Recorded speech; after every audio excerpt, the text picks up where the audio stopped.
They say her name was Ella Mae, born under a red moon somewhere in the Carolinas around 1812. Folks whispered that she wasn't like other people, that God himself made her out of storm clouds and iron. By the time she was 15, she stood 6 feet 8 inches tall, taller than any man on the Harper plantation. Her shoulders were broad as wagon doors, her hands large enough to crush sugarcane in one squeeze. The other enslaved people feared for her. Strength like that was a curse in the eyes of the master, Thomas Harper, a man known for cruelty. He liked to break spirits, said it made people remember their place. But Ella Mae didn't bow, didn't cry, didn't even flinch when the whip cracked. She just stared back at him with those dark eyes, quiet and steady as a grave.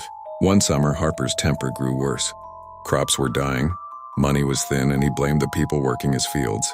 When a young boy spilled water near the horses, Harper struck him hard enough to make him fall.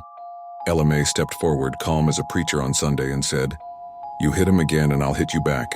The whole yard froze, no one breathed. Harper laughed, a mean, ugly laugh, and told her she'd regret it come nightfall. That night, thunder rolled in like Judgment Day. Rain hammered the roof and the wind screamed through the trees. Harper went to the barn, whip in hand, to find Ella Mae. The lantern light flickered against her face as she stood there, arms crossed, waiting. He raised the whip, but she caught it midair.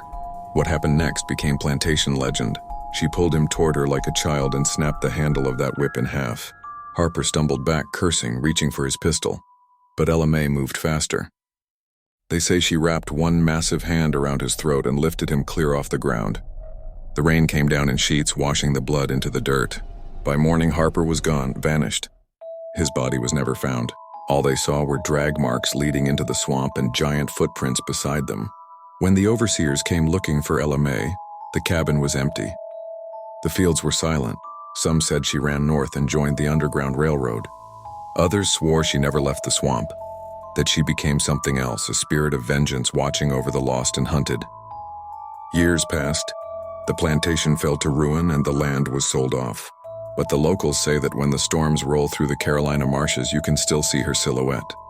A towering woman holding a broken whip, standing among the trees. If you listen close, you can hear her voice in the wind, low and steady, whispering, "Ain't no chains can hold me. Ain't no man can own me."